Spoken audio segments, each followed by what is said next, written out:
Cantik-cantik kan? Cantik lah Bu. Apalagi ibunya ya.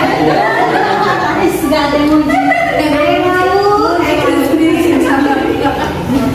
masih sudah aku jadi tadi.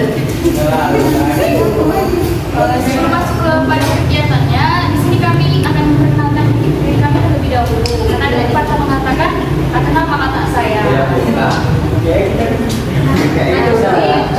Mengenalkan, nama saya Sonia Jepani Siburian. Nama saya Bita Lestari. Di sini peran kami sebagai MC. Di sini kami berperan sebagai MC dari acara pelatihan kali ini. Dan ada pun nama teman-teman kami yang lainnya. Saya Romian Sudahani, Saya Diva Ayuadila. Saya Feby Umapea. Saya Feby Sinaibola. saya Maya Sari, Saya Rina Minanda. Gimana kabarnya? Gimana ujiannya? Alhamdulillah. Masih semangat nggak? Semangat aja.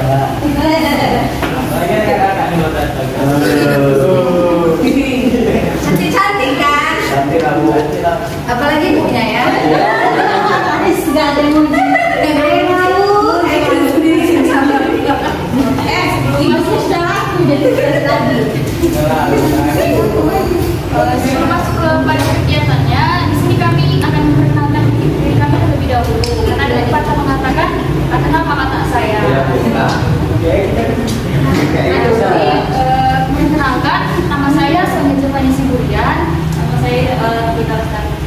Di sini peran kami sebagai MC. Di sini kami berperan sebagai MC dari acara pelatihan kali ini. Dan ada pun nama teman-teman kami yang lainnya. Saya Romian Sudahani, Saya Diva Ayuadila. Saya Feby Umapea. Saya Feby Sinaibola. saya Maya Sari, Saya Rina Minanda. Adapun tujuan dari pelatihan kami kali ini yaitu tentang pelatihan manajemen waktu. Mana guna dari pelatihan manajemen waktu ini untuk mengatur abang-abang dan kakak-kakak sekalian dalam bekerja dan belajar.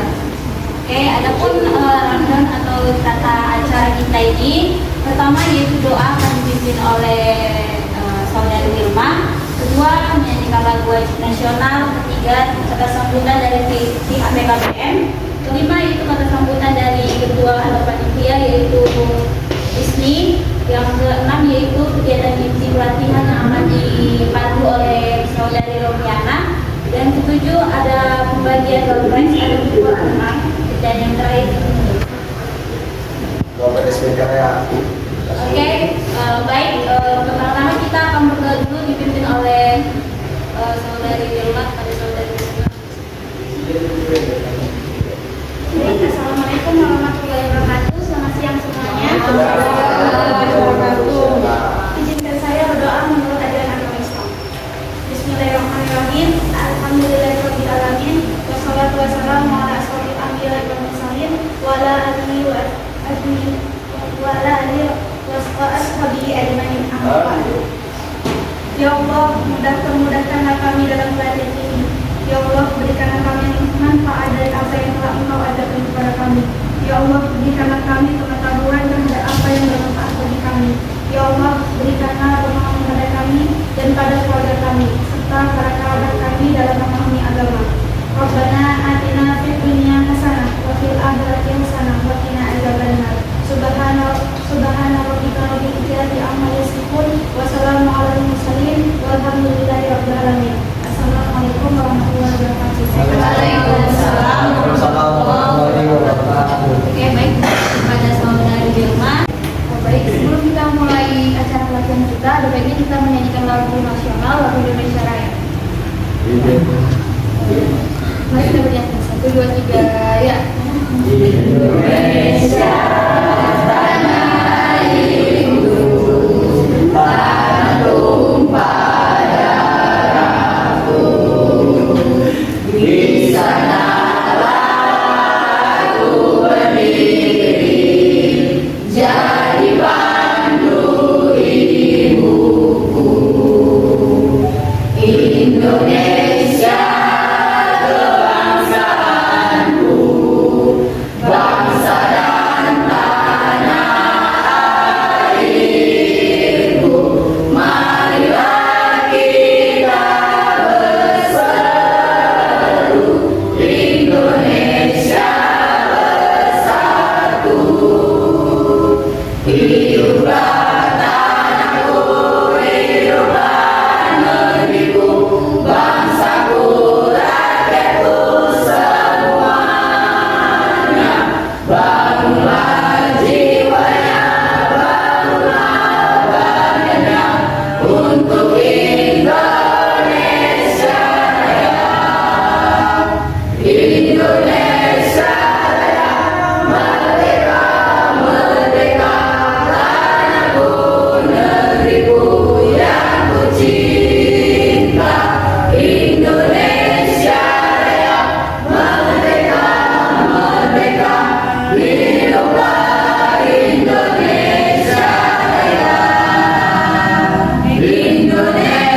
Assalamualaikum warahmatullahi wabarakatuh. Waalaikumsalam warahmatullahi wabarakatuh. Alhamdulillahirabbil alamin wassalatu wassalamu ala asrofil anbiya'i wal mursalin wa ala alihi washabbihi ajmain. Yang pertama sekali marilah kita ucapkan bersyukur kehadiran Allah Subhanahu wa taala yang mana berkat izin Allah kita dapat berkumpul di yayasan kita ini dalam rangka latihan time management yang akan dilaksanakan oleh kakak-kakak dari Salawat kalian salam Pak Jadi kita hadiahkan keharibaan bangunan Nabi besar Sallallahu alaihi wasallam yang safarnya kita harapkan di apa pas banget kami di sini Enggak apa-apa Bu, bisa. wakil dari yayasan mengucapkan terima kasih kepada mahasiswi ya dari Unimed yang meluangkan waktu untuk kita semua memberi pelatihan kepada kita tentang manajemen waktu. Mungkin ini sangat diperlukan bagi kita, apalagi kita yang notabene kadang-kadang lalai bertanggung waktu ya. Karena di dalam agama Islam sendiri Allah telah mengingatkan kita jangan lalai tentang waktu. Makanya ada surah Al-Asr, Al-Asr. Makanya di situ kata Allah demi waktu. Jadi itulah hikmah dari surah Al-Asr itu mungkin ini dia manajemen waktu yang akan dijadikan pelatihannya oleh kakak-kakak kita dari ini. Semoga kami berharap semoga kita semua bisa mengambil pelajaran dari yang akan diberikan nanti dan bermanfaat bagi kita semua. Demikianlah saya ucapkan wabillahi taufiq wal hidayah. Wassalamualaikum warahmatullahi wabarakatuh. Waalaikumsalam warahmatullahi wabarakatuh. Baik, terima kasih kepada Ibu atas kata sambutannya. Selanjutnya kata sambutan dari Ketua Panitia yaitu saudari Ismi. Pada saudari Ismi saya persilakan.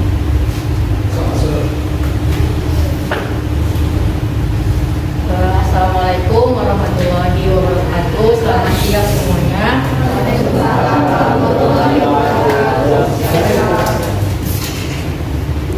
Pertama-tama marilah kita ucapkan puja dan puji syukur kepada Tuhan Yang Maha Esa, yang dimana pada siang hari ini menjelang sore kita dapat berkumpul di PKBM Al-Hikam yang dihormati Tuhan Yang Maha Esa. Tak lupa sampaikan salam kita hadiahkan kepada baginda Rasulullah Sallallahu Alaihi Wasallam, yang dimana beliau menuntun kita dari zaman jahiliyah menuju zaman yang terang benderang. Di sini kami dari mahasiswi Unimed berterima kasih kepada Ibu PKBM Al-Ikram yang telah mempersilahkan kami untuk membuat pelatihan mengenai manajemen waktu.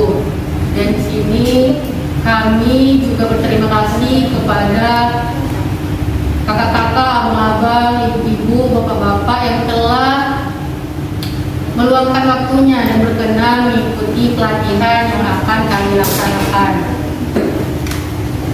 Kami berharap setelah pelatihan ini kakak-kakak, abang-abang, dan bapak-bapak, ibu-ibu sekalian dapat mempraktekannya ke kehidupan kita nanti ke depannya. Amin. Mungkin itu saja yang dapat saya sampaikan. Lebih dan kurang saya mohon maaf. Assalamualaikum warahmatullahi wabarakatuh. Waalaikumsalam warahmatullahi wabarakatuh. Baik, terima kasih kepada saudari Ismi atas kata sambutannya. Sampailah kita di kegiatan inti yang akan dipandu oleh saudari Romiana. Pada saudari Romiana saya persilakan. Baik, terima kasih kepada MC yang telah mempersilahkan saya untuk menjadi moderator pada kegiatan hari ini. Kegiatan intinya yaitu penyampaian materi yang akan disampaikan oleh saudari Diva, saudari Feby dan juga saudari Feby. Materi pertama akan disampaikan oleh saudari Diva kepada saudari Diva. Saya persilakan.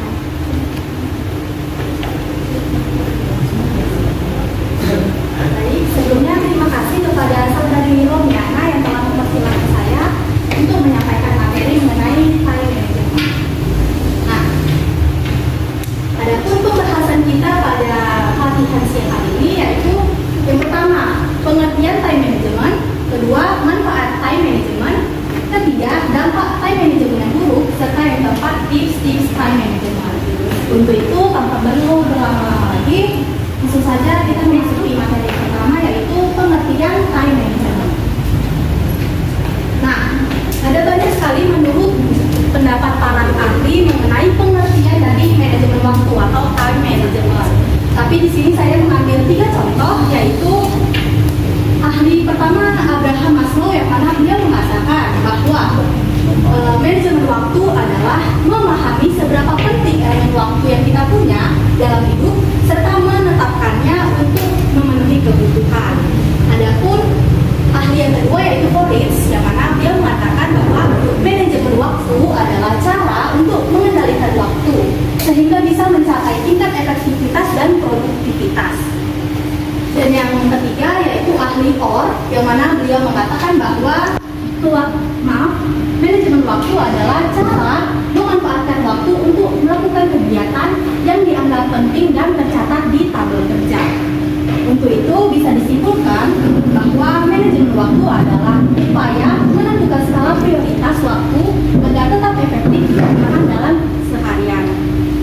Namun dengan kata lain dapat kita artikan juga manajemen waktu ini merupakan sebuah upaya kegiatan untuk memporsikan kegiatan berdasarkan prioritasnya masing-masing.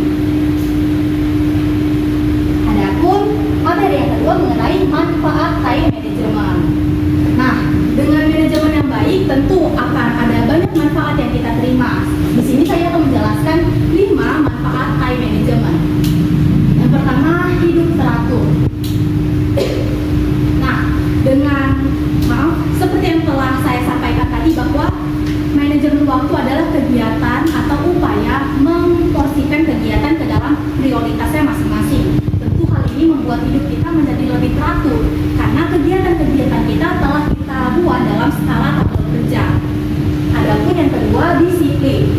Nah, seperti yang saya sampaikan bahwa kita membuat kegiatan-kegiatan kita ke dalam prioritasnya. Tentu kita akan menjadi lebih disiplin karena kita mengetahui target-target kita apa saja di dalam skala tabel kerja. Yang ketiga, meningkatkan produktivitas. Nah, dengan menargetkan skala tadi, tentu kita akan melakukan aktivitas apa saja, kegiatan apa saja yang prioritas dalam keseharian itu, dan itu akan meningkatkan produktivitas kita. Dan yang keempat, target terpenuhi. Seperti yang saya sampaikan tadi sebelumnya, bahwa kegiatan-kegiatan prioritas itu kita tuliskan dalam skala tabel kerja. Tentu akan kegiatan-kegiatan tersebut menjadi target kita, yang mana jika kita lakukan akan membuat target-target kita menjadi terpenuhi. Dan yang kelima, mengurangi stres. Nah, kegiatan atau prioritas yang telah kita kerjakan tentu jika setelah selesai akan membuat kita lebih lega, lebih bebas, lebih plong dan tidak ada beban. Untuk itu tentu dapat mengurangi stres kita. Mungkin itu saja yang bisa saya sampaikan. Saya kembalikan kepada saudari moderator. Baik, terima kasih atas penyampaian dari saudari Diva yang sangat bagus mengenai manajemen waktu, dan penyampaian materi yang selanjutnya akan disampaikan oleh saudari Baby. Kepada saudari Baby, saya silakan. Baik, terima kasih atas waktunya. Selanjutnya saya akan menjelaskan tentang dampak time management yang buruk. Manajemen waktu yang buruk terbagi dalam 5 bagian. Yang pertama, penundaan. Pastinya kita sering menunda-nunda waktu. Maka dalam manajemen waktu tersebut, ketika kita ingin mengerjakan sesuatu, kita harus mengerjakannya sampai selesai. Jangan pernah menunda-nunda waktu. Dan yang kedua, kurang tidur. Ketika kita tidak manajemen waktu dengan baik, kita pasti mengalami jadwal yang berantakan.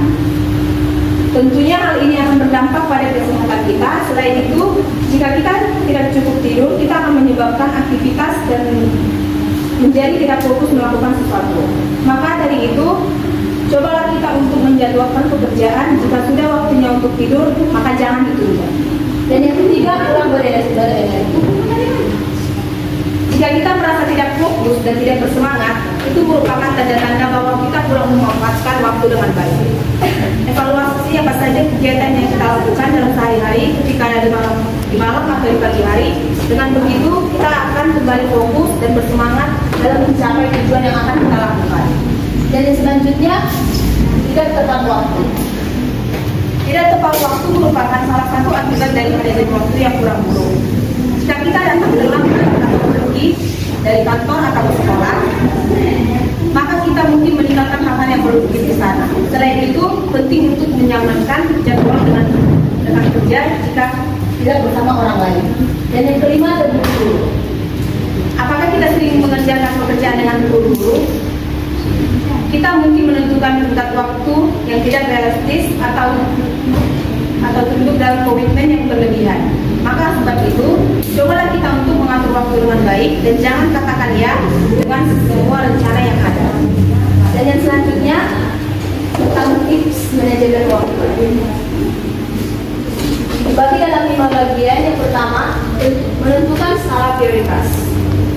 Tips yang pertama adalah menentukan skala prioritas atau urutan kebutuhan mulai dari yang terpenting hingga kurang penting dalam kehidupan kita.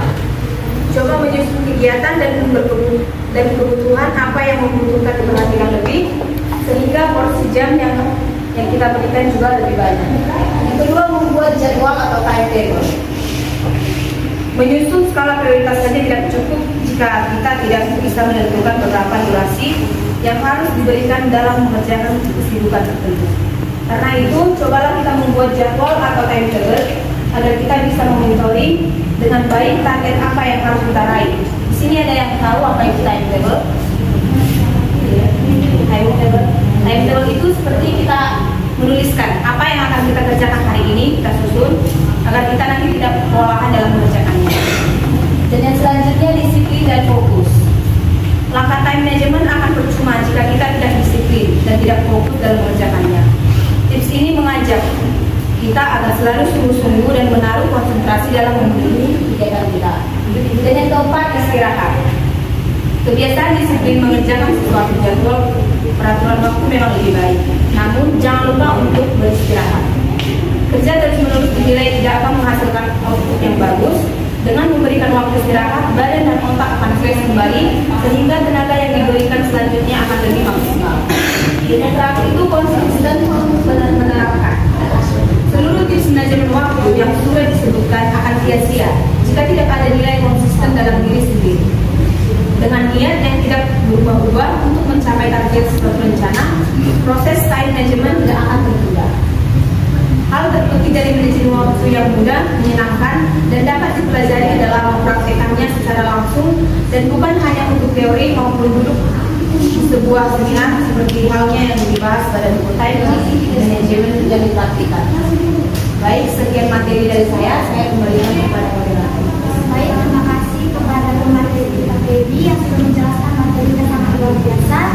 Yang selanjutnya yaitu memberikan contoh manajemen waktu yang akan disampaikan oleh saudara kita. Oke, baik. Berdirinya saya di sini akan memberitahukan bagaimana contoh-contoh kita dalam memanajemen waktu. Yang pertama itu kita menyusun jadwal aktivitas kita sehari-hari. Contohnya kita menulis jadwal waktu kegiatan kita seperti yang dikatakan saudara Dewi tadi, membuat jadwal atau timetable supaya kita tidak terganggu dan tidak salah dalam mengatur waktu kita. Yang kedua itu membuat prioritas. Artinya sewaktu kita menyusun jadwal, kita bisa lebih terarah dalam melakukan pekerjaan kita secara tepat waktu. Contohnya seperti waktu makan, waktu tidur, dan waktu untuk bermain. Seperti waktu tidur, kita harus tidur 6 sampai 8 jam supaya tidur kita tidak terganggu dan kesehatan tidak terjaga. Terima kasih. Baik, terima kasih kepada pemateri kita Baby. Untuk sesi sekarang adalah sesi tanya jawab kepada teman-teman, abang-abang, kakak-kakak, dan juga bapak-bapak yang ingin bertanya mengenai materi seputar materi yang telah disampaikan oleh pemateri. Saya persilakan.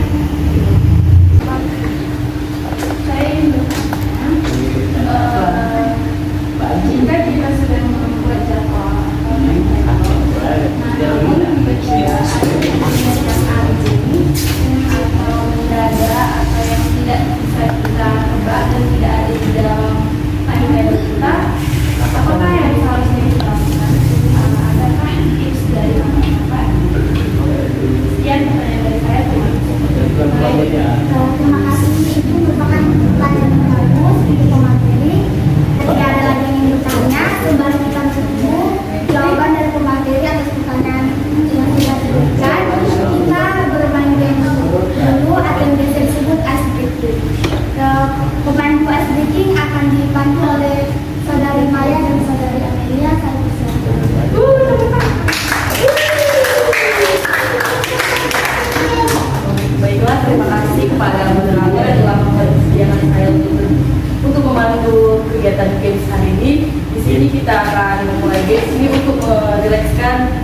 supaya tidak bosan. Dan gamesnya itu adalah tebak gambar. Gamesnya itu tebak gambar dan nanti dibagi menjadi 3 kelompok. Kelompok itu sesuai barisan abang-abang. Dan cara bermain gamesnya itu akan disampaikan oleh teman saya, klien saya kepada saya dan Oke, baik, terima kasih. Jadi untuk peraturan gamenya sudah jelas ya untuk pembagian kelompok. Saya nanti akan dibagi menjadi 3 kelompok. Kelompok pertama yang baris saringan pertama, kelompok kedua baris kedua, dan kelompok ketiga baris terakhir. Nah, untuk peraturan gamesnya, nanti setiap tim akan dibagi 2 gambar, di mana nanti dalam satu tim akan ada 1 orang yang sebagai penebak dan teman sisanya akan memperagakan gambar tersebut. Sebagai misal contohnya kelompok 1 ada 5 orang dan 1 orang nanti akan memegang gambarnya, kemudian keempat temannya akan memperagakan sehingga temannya yang penebak dapat menebak yang akan dipegang.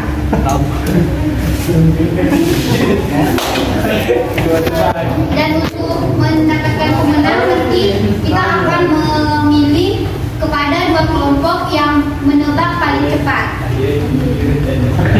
Dan kemudian kedua kelompok tersebut akan masuk ke babak final, dan di babak final akan diadu kembali siapa pemenang yang tercepat menebak kata-katanya. Kepada kakak dan teman-teman berdiri dan berdiskusi untuk memilih salah satu teman sebagai penebak.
Ikut partisipasi dalam game ini, berarti tadi pemenangnya kelompok 3. Mari kita beri tepuk tangan. Selanjutnya saya kembalikan kepada moderator. Terima kasih. Baik, terima kasih. Yang selanjutnya yaitu ada sesi jawab dari pertanyaan yang sudah diberikan kakak abang sekalian. Saya persilakan kepada pemateri. Yang kita angkat kita bisa Namun tadi pertanyaan dari kakak yaitu jika kita telah membuat timetable, namun tiba-tiba ada keadaan yang lebih urgent, apa yang harus kita lakukan? Nah, ada tuh mungkin tips dari saya saya jika kita mengalami keadaan tersebut, kita harus mempertimbangkan dulu mana kegiatan yang lebih prioritas, apakah yang di dalam tabel atau yang urgent tadi. Namun ada baiknya jika kita melakukan kegiatan yang lebih urgent, karena urgent aja artinya udah penting, jadi emang harus selalu harus sesegera mungkin kita lakukan. Mungkin itu saja yang bisa saya sampaikan. Apakah kakak yang bisa mengerti? Itu saya kembalikan juga kepada saudari moderator. Baik, terima kasih kepada materi yang telah menjawab pertanyaan yang sangat bagus dari kakak bertanya. Sesi selanjutnya akan saya kembalikan kepada MC.